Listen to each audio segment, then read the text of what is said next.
That's right. I got to double check, rise up for my bifocals, and make sure it's recording, so I don't sit here talking to myself again. Anyway, crochet, huh? So the wheel of outrage has landed on what we told they were going to do. When their microtransaction plan failed, it was obvious they were going to go into licensing. Kodak doesn't actually make cameras anymore. They license it out. Other people make it, and then they apply to put Kodak on there. Same with Polaroid and all these others, and that's what it's become. It's just a corporate IP brand, and they're not interested in doing the gaming thing, but they know that a lot of people will get it. And there is something about the weirdo left that just loves to crochet. They want to take everything nice, wholesome, and kind of down to earth, and fag it up or do some weird shit with it. I got a friend, and she crochets and makes morbid, dark crochets. She made some cigarette lighter holders, and I'm sitting there thinking, people really don't smoke anymore, but they were made like little penises, and little pennies, you get little balls on there, or the vagina crochet thing, whatever. Pretty crass. Pretty low brow. Kind of chuckled at it at one time in my life, and now I'm just kind of like, really? Yeah. It's like the crochet stuff with the foul language on it and stuff. It's cutesy. You see it creeping into the craft marts. I do go to craft meat stuff. I like to go picking for antiques and oddities and handmade stuff. I do take the shop local thing to heart, and problem is, as soon as you create a space that's kind of even 1 ounce artsy, the art weirdos and the art fags will show up and just try to be edgy and weird, and ruin everything because they're deviants. Here's what it is. Gaming. Not much going on. I'm running 2 games. I was trying to run an open table pickup Stonehill game, and the timing stuff's just not working out. So there's 2 nights a week I run. Mega Dungeons, of course. The more erudite upon the hobby will, dungeon delving is such plebeian. Yeah, whatever. I love art. I don't go to art shows because of art fags and people who act like that. And now we got them in our hobby. Whatever, man. Where floats your boat. The transition to Dragon Slayer from OSE was very easy for me. It reminds me more of Labyrinth Lord, and Labyrinth Lord was more of a stripped-down version of AD&D without segments and a lot of the bloat that no one ever used anyway, or people who claimed to play raw never used. I ran across that with the rulings on the attack of opportunity. In the AD&D, it plain says attack routine. So when you fled from a creature, you got the attack routine. And if that was 8 tentacles, claw bite, or 16 in your face, you got 16 in your face or your rump side. I've been a little loose on miniature facing. I prefer to do miniature light. And but the system is heavy on move and position. Therefore, I'm going to have to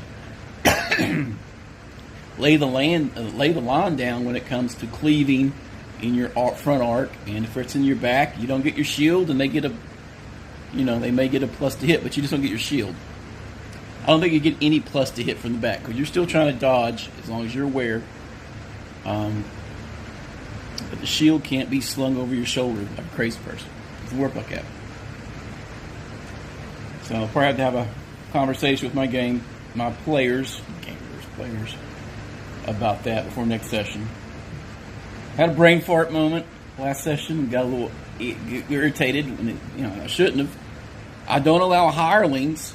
That's right. Your torchbearer, guy carries your piss bucket, your sword caddy. 0 level chumps don't get a search. They always fail. They're not going to be used to overwhelm the system for a 1 in 6 chance. I always use 5 hirelings.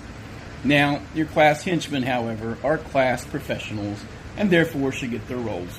And for some reason, I was thinking of all the newly hired, recruited henchmen.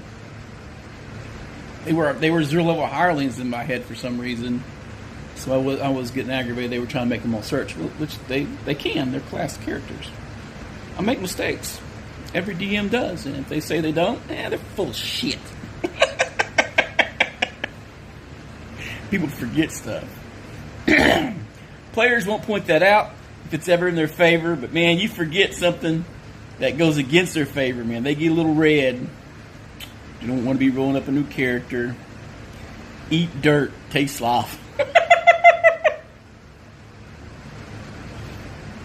There was some of the creatures in Dragon Slayer have been modified, or I guess the house rule made them different, and they were a lot meaner than as I remember.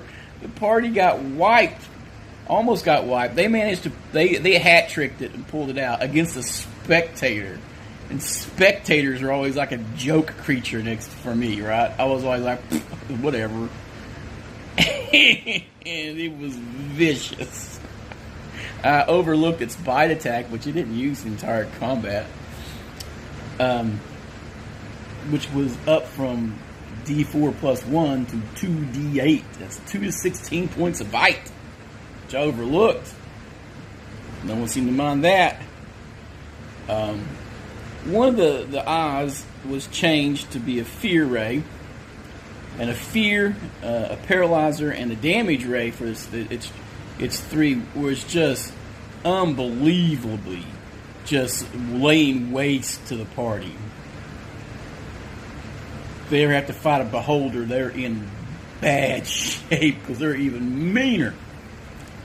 I've already got some treasure maps pointing towards one of my favorite Dragon Magazine adventures, where 3-level dungeon, there's a beholder. Oopsie. So a couple real good treasure maps will end up pointing them to that direction. That's a good big adventure hook. Leave the mega dungeon for a while, travel overland for a great distance to reclaim some dwarven ruins and find some stash stuff. It's one of the most lethal models I've ever ran.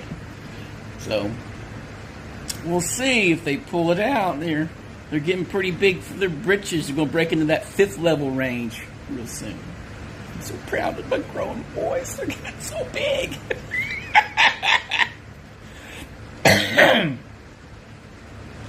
But why is everybody surprised WotC started licensing out? I mean, no one's going to mind that. No one's going to mind the ye old pinball machine. Because I follow pinball manufacturers.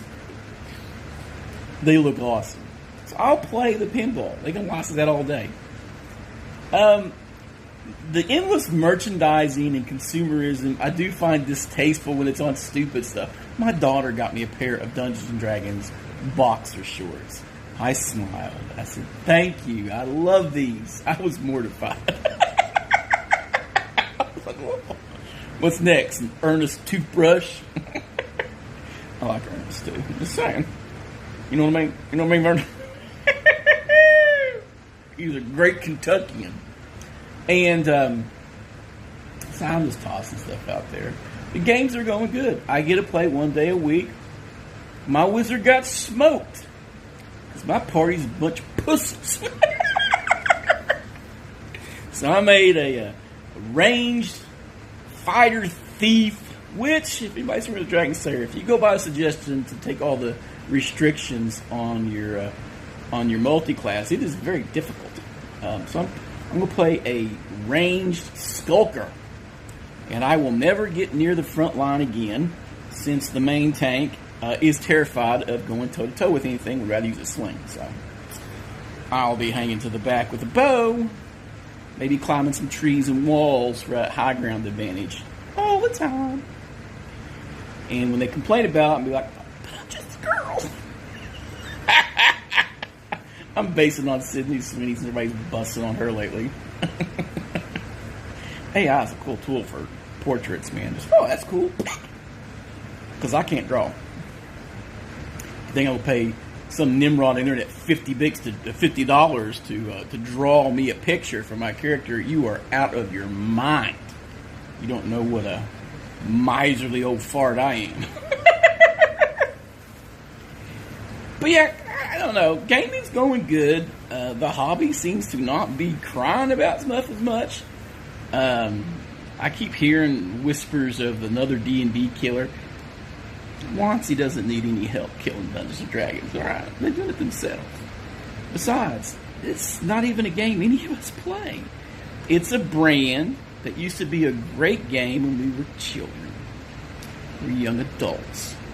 And what they're doing to it mortifies us. Is kind of like when you see an ex that you fondly remember in really bad situation, making bad decisions. You're like, oh, I used to, what with that? Ooh, rough. Makes you feel dirty. But it is what it is. So yeah, we'd like to see it be the game again, but really, I think everybody's moved on. I'm not really moved on. I'm playing in a retro clone of a style we played in the 1980s. 2E was the decline, in my opinion. A lot of people can disagree with me. I don't fucking care.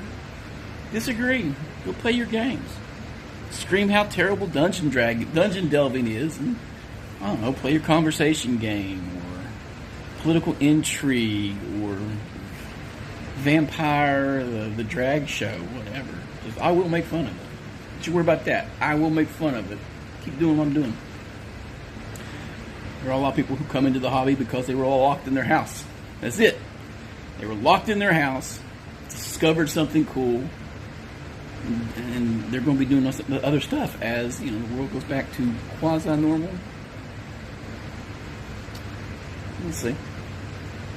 I know I spend more time outside every chance I get. I spend more time doing, you know, non-hobby related game stuff. Shouldn't let our hobby dominate our lives, dude. This is a pastime. Crazy. But play. Enjoy playing. I'd rather see more people playing than actually just talking about the game. Less talk, more walk. You know what I mean? I know a lot of people. I for the longest time, I wondered, are these people who were talking heads for 5e and all, and for corporate shields for these other games, or paid reviewers, actually playing the game? Are they theory crafting? And with any, like, war games and stuff like that, there's always going to be your theory crafters. And worst of the worst. Ugh! Stop it!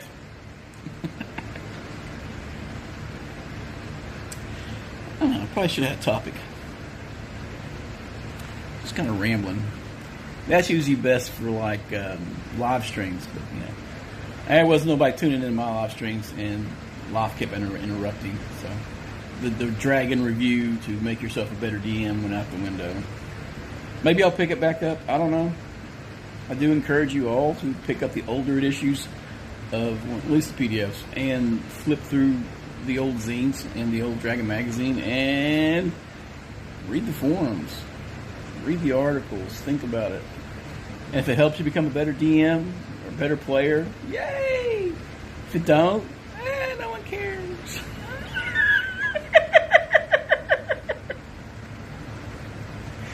I'm expecting an avalanche of the Halloween specials for everybody soon, since we're creeping into the fall, and they're going to want to start doing their Halloween one-shots, man. People like me, Halloween's every day of the year, I'm just saying. Spooky ooky. But yeah, get your game on. Game well, game often. Have fun, guys.